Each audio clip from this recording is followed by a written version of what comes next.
been infringements on free speech.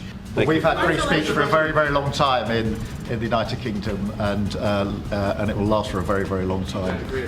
Up next, Vice President J.D. Vance just called out the woke Prime Minister of the United Kingdom to his face, and the Prime Minister did not take it well. This was a continuation after J.D. Vance's remarks criticizing Europe's basically fading away and collapsing free speech rights in many parts of Europe, especially Germany, the United Kingdom, others like it. A little while back, JD made a speech saying this, and now he was at an event sitting right next to the Prime Minister of the UK and said it to his face. Take a look at this, which I thought was kind of baller from JD. In his remarks at the Munich Security Conference, Vice President Vance condemned free speech violations in the UK, particularly. Could you respond? What is your message? I have an idea. We have the man right here. Come on. Let's go, JD. We're putting you on stage. Great. Look, I said what I said, which is that we do have, of course, a special relationship with our friends in the UK and also with some of our European allies. But we also know that there have been infringements on free speech that actually affect not just the British. Of course, what the British do in their own country is up to them, but also affect American technology companies and by extension American citizens. So that is something that we'll talk about today at lunch. We've had free speech for a very, very long time in the United Kingdom, and it will last for a very, very long time. Well, no, I mean, certainly we wouldn't want to reach across US citizens, and we don't, and that's absolutely right. But in relation to free speech in the UK, I'm very proud of our history there. We discussed all this stuff. So Keir really thought he ate with that. Oh, we have free speech and we have had it and we will have it for a very long time. Except for the fact that you basically don't anymore, and you are constantly doing dystopian things to your own citizens that are acts of blatant censorship.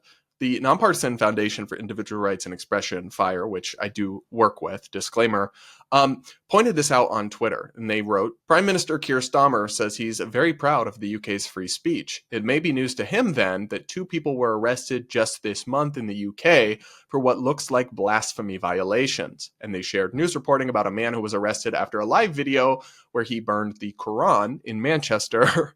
And the subheading is, presumably from some government authorities, we understand the deep concern this will cause within some of our diverse communities. So yeah, free speech, as long as you don't, offend Muslims. That's not free speech, babe. That's actually kind of the opposite. And we've seen them literally arresting people, showing up at people's homes, imprisoning people over offensive things they say on social media. I mean, do we have free speech in the United Kingdom? I mean, not nearly as free as I would like it to be. And I think many people have realised we've got a major problem with censorship in this country. Just over the course of recent years, it's estimated that about 9 people a day are being arrested for quote unquote grossly offensive speech under the Communications Act.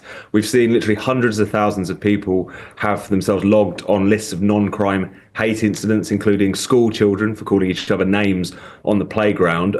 Just before JD Vance made those explosive comments at the Munich Security Conference, we had our second arrest in as many weeks for burning the Quran, which has suddenly been redefined, it seems, under police guidance as a form of hate crime. So to pretend that there is not a problem with free speech in this country is to just ignore the evidence of your own eyes at this point. And also, of course, right off the back of this grandmother having the police turn up at her door because she'd posted something on Facebook calling for the sacking of a couple of Labour councillors. I mean, any country where that happens can't claim that they've got a proper free speech. So no, you do not have free speech, and you can try to act like you do and just gaslight us, but we have eyes and we can see. Anyways, I just thought that JD Vance kind of cooked in this clip, and it was nice to see these people called out to their face for once, because they get away with so much, and a lot of times media figures will just kind of kowtow to them or very gently ask them things. And to see JD just be like, no, you censor your people and it sucks and you should stop, and point out how it does affect America. We do have a very close relationship. So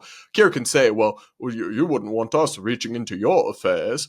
Yeah, but babe, you don't seem to get the power distinction here. We don't need you. You need us. So we get to have a say, and you don't get to have a say. That's how this works.